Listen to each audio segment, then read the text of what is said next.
Hello friends, ఈరోజు మన ఛానల్లో మనం తిన్నర్ అనే 1996లో వచ్చినటువంటి మూవీ స్టోరీ గురించి ఎక్స్ప్లెయిన్ చేసుకుందాం. మూవీ ఓపెనింగ్ సీన్ లో లావుగా ఉన్నటువంటి పీటర్ తన వెయిట్ ని చెక్ చేసుకోగా తను రోజు రోజుకి వెయిట్ పెరిగి 300 పౌండ్లకు చేరుకుంటాడు. దాన్ని చూసి పీటర్ ఆశ్చర్యపోయినా కొంచెం వెయిట్ మాత్రమే తాను పెరిగాయని తనకు తానే సర్ది చెప్పుకుంటూ ఉంటాడు. ఇంతలో తన భార్య ఇంట్లో వంట చేస్తూ ఉంటుంది. మరోవైపు తన కూతురు హైడీ స్కూల్ కు వెళ్ళడానికి బయలుదేరుతూ ఆ భోజనం తిని వెయిట్ చెక్ చేసుకున్నటువంటి తన ఫాదర్ ని వెయిట్ ఏమైనా తగ్గావా అని అడుగుతుంది. కానీ పీటర్ మాత్రం తాను వెయిట్ చాలా తగ్గా అని అబద్ధం చెప్పి తన కూతురు అక్కడి నుంచి పంపించేస్తాడు.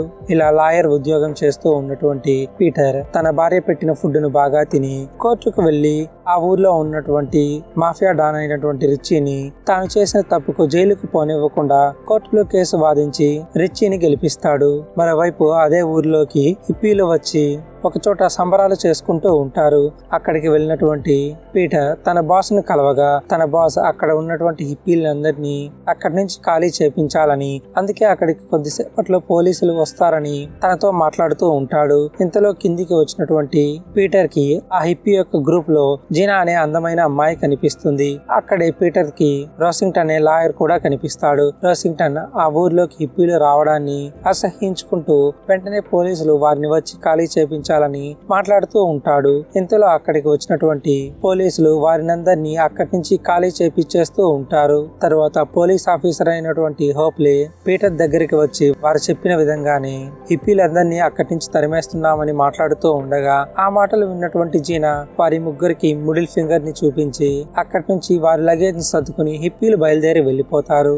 ఆ రోజు నైట్ పీటర్ కేసు గెలవడంతో తన ఫ్యామిలీతో పాటు సంతోషంగా పార్టీ చేసుకుని ఇంటికి తన భార్యతో పాటు కారులో వెళ్తూ ఉంటాడు. కారులో రొమాంటిక్ అయినటువంటి హైడీ పీటర్ తో కారులోనే రొమాన్స్ చేస్తూ ఉంటుంది. మరోవైపు హిప్పీల మెంబర్ అయినటువంటి టార్జు తన భార్యతో కలిసి మెడికల్ షాప్ కు వచ్చి మెడిసిన్స్ తీసుకుంటూ ఉంటాడు. ఇంతలో టార్జు భార్య అక్కడి నుంచి తాను ఇంటికి వెళ్తా అని చెప్పి మెడికల్ షాప్ నుంచి రోడ్లోకి వెళ్తూ ఉంటుంది. అటువైపుగా వస్తూ ఉన్నటువంటి పీటర్ తన భార్యతో రొమాన్స్ లో బిజీగా ఉన్నప్పుడు రోడ్లో వస్తూ ఉన్నటువంటి టార్జు యొక్క భార్యను గమనించకపోవడంతో యాక్సిడెంట్ చేస్తాడు. దాంతో టార్జు భార్య అక్కడికక్కడే చనిపోతుంది. తర్వాత కోర్టులో ఉన్నటువంటి పీటర్ తనకు పరిచయం ఉన్నటువంటి రాసింగ్టన్ నే తనకు జడ్జిగా రావడంతో తనను మ్యానిపులేట్ చేసి తనకు ఇంతకు ముందు పరిచయమైనటువంటి హోప్లీతో ఆ యాక్సిడెంట్ తాను చేయలేదని నమ్మించి కోర్టులో శిక్ష పడకుండా బయటకు వెళ్తాడు. కానీ అప్పుడే అక్కడికి వచ్చినటువంటి టార్జు పీటర్ యొక్క ముఖంపై చేయి పెట్టి తిన్నర్ అని చెప్పి అక్కడి నుంచి వెళ్లిపోతాడు.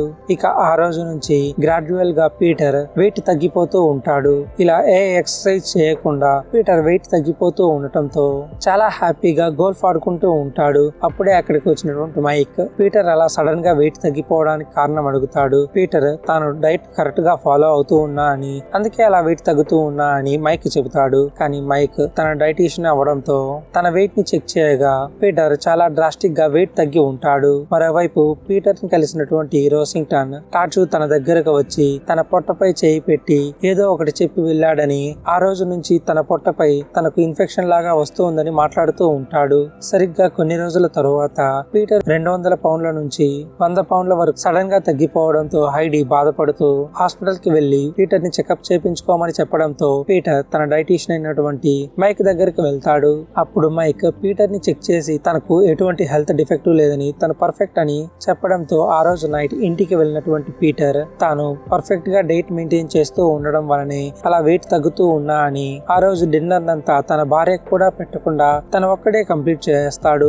నెక్స్ట్ సీన్ లో పార్టీకి వెళ్ళినటువంటి పీటర్ కి రోసింగ్టన్ యొక్క భార్య కనిపిస్తుంది. కానీ రోసింగ్టన్ తన భార్యతో రాకుండా తన ఒక్కతే రావడంతో రోసింగ్టన్ ఏమై ఉంటాడా అని పీటర్ ఆలోచిస్తూ ఉంటాడు. దాంతో పీటర్ ఫాలో అయ్యి రోసింగ్టన్ గురించి అడగ్గా లేదా పీటర్ చేసిన తప్పు వల్లే ఇప్పుడు రోసింగ్టన్ కి ఆ టార్జు శాపం పెట్టాడని, అందువల్ల తన హెల్త్ సరిగ్గా లేదని, తను ఇంట్లోనే గడపాల్సి వస్తుందని తనపై కోప్పడుతుంది.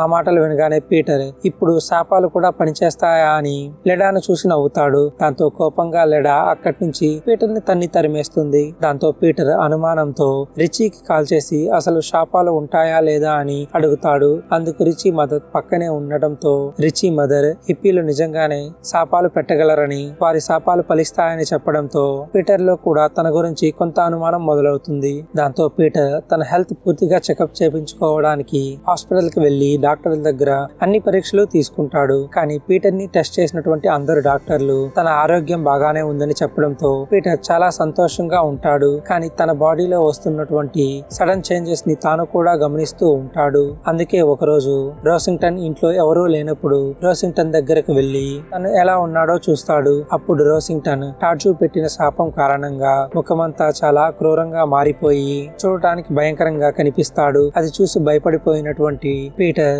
అక్కడి నుంచి వెళ్లిపోవడానికి ప్రయత్నిస్తూ ఉండగా రోసింగ్టన్ తాను ఈ బాధ భరించలేనని తనను చంపేసి వెళ్లిపోమని పీటర్ తో చెబుతాడు. అందుకు పీటర్ తనను చంపలేక బయటకు వెళ్లిపోతాడు. కానీ కొంతసేపటికే రోసింగ్టన్ తన ఇంట్లో తుపాకీతో తనను కాల్చుకుని చనిపోతాడు. ఆ బాధతో పీటర్ తన ఇంటికి వెళ్తూ ఉండగా అప్పుడు పీటర్ కి తన ఇంట్లో నుంచి తన డాక్టర్ అయినటువంటి మైక్ బయటకు వెళ్తూ తన భార్యతో రొమాంటిక్ గా మాట్లాడుతూ కనిపిస్తాడు. దాంతో పీటర్ కి మైక్ కి హైడీకి మధ్య అఫైర్ ఉందని అనుమానం మొదలవుతుంది. దాంతో హైడీని పీటర్ అనుమానంగా మాట్లాడుతూ ఉంటాడు. ఇలా వారిద్దరి మధ్య చిన్న గొడవలు తలెత్తుతాయి. మరోవైపు పీటర్ తనకున్న శాపాన్ని పోగొట్టుకోవడానికి టార్జు ఎక్కడ ఉన్నాడో కనిపెట్టడానికి ఒక డిటెక్టివ్ ని రిక్రూట్ చేసుకుంటాడు. తర్వాత పీటర్ తన ఇంటికి వెళ్ళగానే అప్పటికే పీటర్ ఇంట్లో హైడీ బాధపడుతూ ఉంటే మైక్ తనను ఓదారుస్తూ కనిపిస్తాడు. వారిని చూసినటువంటి పీటర్ కామ్ గా వారితో ఏమీ మాట్లాడకుండా తనకు కొన్ని రోజులు బయట పని ఉందని చెప్పి అక్కడి నుంచి బయలుదేరతాడు. అలా పీటర్ టార్జునే వెతుకుతూ ఉంటాడు. మరోవైపు పీటర్ తన భార్య మైక్ కలిసి తనకు పిచ్చి పట్టిందని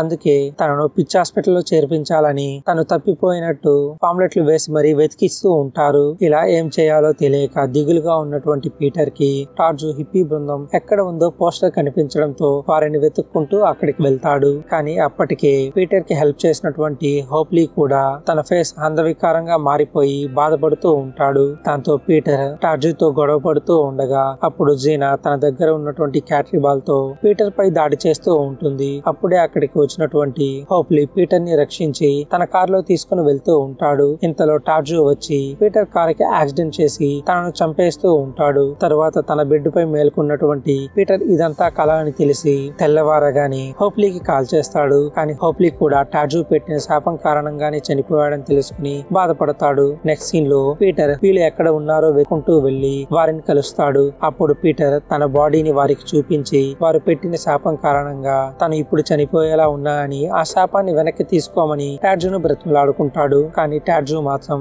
తాను చేసిన తప్పుకు శిక్ష అనుభవించాలని చెప్పి పీటర్ ని తన శాపం తీసుకోనని చెప్పి అక్కడి నుంచి తరిమేస్తాడు. దాంతో పీటర్ టార్జు పై కోపంగా మాట్లాడుతూ ఉండటంతో జీనా తన దగ్గర ఉన్నటువంటి క్యాటరీ బాల్ తో అటాక్ చేస్తుంది. ఆ క్యాటరీ బాల్ అటాక్ చేయడం వలన పీటర్ యొక్క అరచేతికి గాయమయ్యి రక్తం కూడా వస్తుంది. దాంతో పీటర్ బాధపడుతూ తన రూమ్ కి చేరుకుంటాడు. అప్పుడు తను కాపాడినటువంటి రిచీ గుర్తుకు రావడంతో తను కాల్ చేసి జరిగిన విషయాన్ని చెప్పగా రిచీ వెంటనే తనకు క్యూర్ చేయడానికి ఒక డాక్టర్ ని పంపిస్తాడు. ఆ డాక్టర్ వచ్చి పీటర్ యొక్క చేతికి తగిలినటువంటి గాయానికి కట్టుకట్టి తనకు మందులు ఇచ్చి వెళ్లిపోతాడు. కొంతసేపటి తర్వాత రిచీ తన ఇంటికి వచ్చి పీటర్ ఇప్పుడున్న పరిస్థితిని చూసి తనకు ఎలాగైనా హెల్ప్ చేయాలని అనుకుంటాడు. దాంతో రిచీ పీటర్ ని తీసుకుని హిప్పీలు ఉన్నటువంటి ప్రదేశానికి వెళ్లి అక్కడ ఉన్నటువంటి హిప్పీల కుక్కలన్నిటికీ విషాన్ని పెట్టి అన్ని కుక్కల్ని చంపేస్తాడు. అంతేకాకుండా పీటర్ యొక్క శాపాన్ని వెనక్కి తీసుకోమని లేదంటే వారు కూడా చనిపోతారని ఒక నోటీస్ బోర్డు పెట్టి అక్కడి నుంచి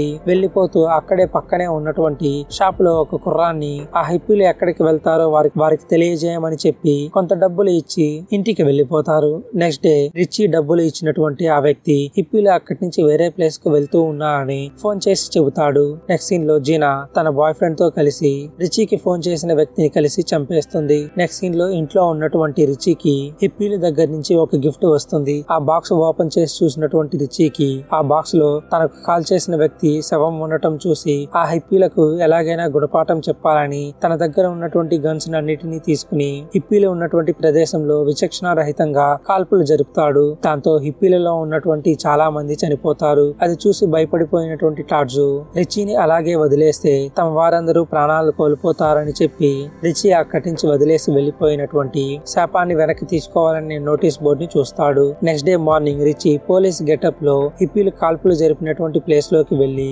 తాను పోలీసులని తనతో పాటు ఎంక్వైరీకి రావాలని చెప్పి జీనాను తన వెంట తీసుకుని ఒక ప్లేస్ కు వెళ్తాడు. అక్కడ పీటర్ తన శాపాన్ని వెనక్కి తీసుకోమని జీనాని బ్రతిమలాడుకుంటూ ఉంటాడు. కానీ జీనా మాట వినకపోవడంతో పీటర్ యాసిడ్ అని నీళ్లు పోసి జీనాను బెదిరిస్తాడు. తరువాత జీనా కానీ ఇప్పుడు పీటర్ యొక్క శాపాన్ని వెనక్కి తీసుకో ఒప్పుకోలేదంటే నిజంగానే తన ముఖంపై యాసిడ్ పోసేస్తా అని రిచీ బెదిరిస్తాడు. దాంతో పీటర్ జీనాని వదిలేయమని చెప్పి అక్కడి నుంచి రమ్మని చెప్పడంతో రిచీ నిజంగా పీటర్ యొక్క శాపాన్ని వెనక్కి తీసుకోకపోతే వారినందరినీ చంపేస్తా అని చెప్పి జీనా యొక్క తలపై అసలైన యాసిడ్ ని పెట్టి అక్కడి నుంచి తప్పించుకుని తన ఫాదర్ కి పీటర్ యొక్క శాపాన్ని వెనక్కి తీసుకోమని చెప్పమని, లేదంటే ఆ యాసిడ్ తన ముఖంపై పడి తను చనిపోయిన తర్వాత తన ఫాదరే తాను చెప్పినట్టు వింటాడని అంటూ ఉంటాడు. తర్వాత జీనా ఆ యాసిడ్ బాటిల్ ని తన ముఖంపై నుంచి తీసేసి అక్కడి నుంచి పరిగెత్తుకుంటూ టార్జు దగ్గరకు వెళ్లి జరిగిన విషయాన్ని చెప్పడంతో టార్జు తన కూతుర్ని బతికించుకోవడానికి పీటర్ దగ్గరకు వెళ్లి తన శాపాన్ని వెనక్కి తీసుకోవాలంటే తనకున్న శాపాన్ని మరొకరికి ట్రాన్స్ఫర్ చేయాలని, అందుకే పీటర్ చేతిలో ఉన్నటువంటి గాయానికి రక్తం వచ్చేలా చేసి ఆ రక్తాన్ని ఒక పైలో ఉంచి ఆ పైని తాను ఇష్టంగా ఎవరికైనా ఇస్తే ఆ శాపం తన నుండి వారికి వెళ్లిపోతుందని పీటర్ కి చెప్పి ఇక తన జోలికి తన కూతురు జోలికి రావద్దని చెప్పి అక్కడి నుంచి వెళ్లిపోతాడు. తర్వాత పీటర్ తనను మోసం చేసినందుకు తన భార్యకు ఎలాగైనా బుద్ధి చెప్పాలని తన కూతురికి ఫోన్ చేసి 2 రోజులు ఎక్కడికైనా వెకేషన్ కి వెళ్ళమని, తను ఫోన్ చేసిన తరువాతే ఇంటికి రమ్మని చెప్పి అక్కడి నుంచి పీటర్ తన ఇంటికి వెళ్తాడు. ఇలా పీటర్ తన భార్యతో ఒక రోజు గడిపిన తరువాత ఎంతో ప్రేమగా పీటర్ తన భార్యకు తన శాపం ఉన్నటువంటి పైని తినిపించి తన భార్య చనిపోయేలా చేస్తాడు. ఇలా పీటర్ తన భార్య చనిపోవడంతో బాధపడుతూనే తన ఇంట్లో ఉన్నటువంటి పైని పడేయడానికి హాల్లోకి వెళ్లి చూడగా అప్పటికే తన కూతురు వచ్చి ఆ పైని తింటూ ఉంటుంది. అది చూసి షాక్ అయినటువంటి పీటర్ తను చేసిన తప్పు కారణంగా తను ప్రేమించిన కూతురు కూడా చనిపోబోతుందని బాధపడుతూ ఉంటాడు. ఇంతలో తన భార్యను వెతుక్కుంటూ మైక్ అక్కడికి రావడంతో మైక్ ను చూసినటువంటి పీటర్ ఆ పైని మైక్ కూడా ఆఫర్ చేస్తాడు. అలా మైక్ ఆ పైని తీసుకుంటూ ఉండటంతోనే పీటర్ తాను చేసిన తప్పుకు తనతో పాటు తన ఫ్యామిలీని అంతా కోల్పోవాల్సి వస్తుందని బాధపడుతూ ఉంటాడు. అంతటితో ఈ మూవీ ఎండ్ అవుతుంది.